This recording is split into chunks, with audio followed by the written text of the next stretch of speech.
یہ بات ذہن میں رکھیں کہ اہل بیت اکرام کی بے ادبی اور گستاخی یہ اتنا بڑا جرم ہے کہ اس جرم کی پیداشت میں عذاب اترتے ہیں، لوگوں کو غرق کر دیا جاتا ہے، مختلف قسم کی سزائیں اللہ کی طرف سے نازل ہوتی ہیں۔ ڈرنا چاہیے، خوف کھانا چاہیے، تو آواز بلند کرنا تو یہ ضروری ہے۔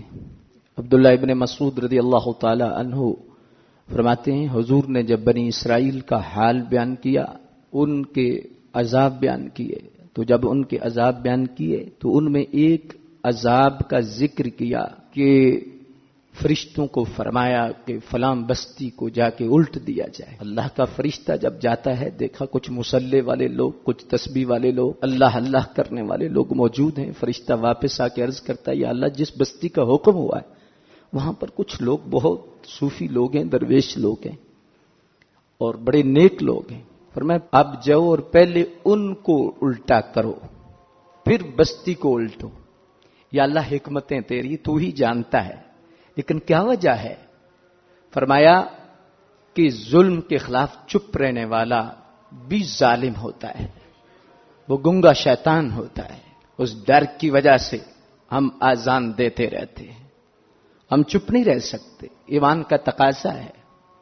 اور یہ ہر شعبہ زندگی سے تعلق رکھنے والا شخص، اس کی یہ ذمہ داری ہے، چاہے ڈاکٹر ہے، چاہے وکیل ہے، چاہے سوشلسٹ ہے، چاہے جرنلسٹ ہے، چاہے جس شعبے سے بھی اس کا تعلق ہے، اس کا حق ہے، دکاندار ہے، زمیندار ہے، تاجر ہے، کسی بھی شعبے سے تعلق رکھتا ہے، بولے تو صحیح، آواز تو نکالے، کہ ظلم ہو اور چپ رہے، گستاخی ہو اور چپ رہے۔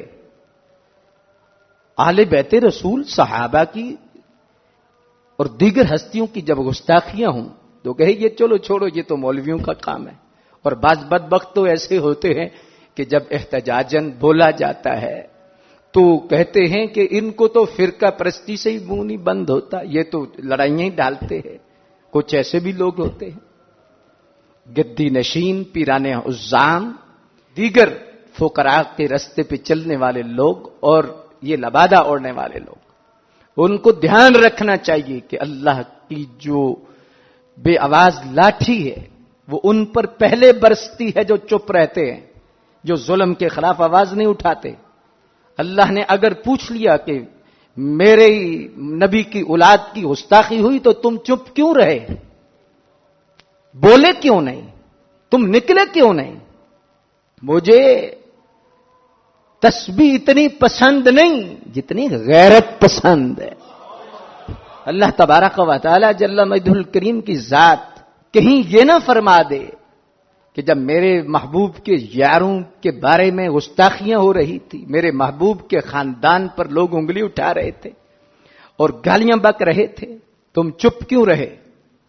تو اس لحاظ سے سب کا بولنا فرض ہے، پیروں کا، مریدوں کا، ہر شعبہ زندگی سے تعلق رکھنے والے شخص کا فرض بنتا ہے کہ جب کوئی ایسا بدبخت بولے تو یہ سارے منہ کھولیں اور منہ کھول کر یہ اپنی آواز بلند کریں۔ جتنی ہمت، جتنی طاقت بندے کو اللہ تبارک و تعالی جل مجدہ الکریم نے جتنا مکلف بنایا ہے، پوچھ بھی اس کی ہوگی۔ حاکم کو اس کے قد کے مطابق پوچھ ہوگی، رعیت کو اس کے مطابق پوچھ ہوگی، لیکن ہر شخص کو پوچھا ضرور جائے گا کہ تو نے اپنے حصے کا کام کیا، تو بولا، تو نکلا، تو نے کوشش کی، کیوں چپ رہا؟ تو اس لحاظ سے یہ جو بولنا ہے، آواز بلند کرنا ہے، یہ بھی بڑی نیکی ہے، بہت بڑا جہاد ہے۔ لوگوں تک پیغام حق پہنچانا یہ فرض ہے آج۔ تو اس لحاظ سے یہ بات بھی ضرور ذہن میں رکھیں، جب بھی کوئی ایسی بیماری سر اٹھائے تو ہمیں سپرے ضرور کرنا ہے، ہمیں ضرور بولنا ہے، ہمیں ضرور اٹھنا ہے۔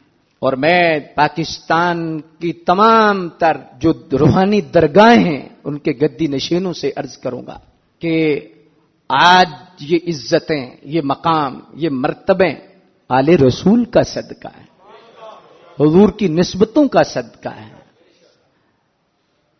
حضور کے صحابہ رضوان اللہ علیہم اجمعین کی عزت پر پہرا دینے کا صدقہ، ان نفوس قدسیہ کے مقدس خون کا صدقہ ہے جو آج آپ کا آستانہ چمک رہا ہے۔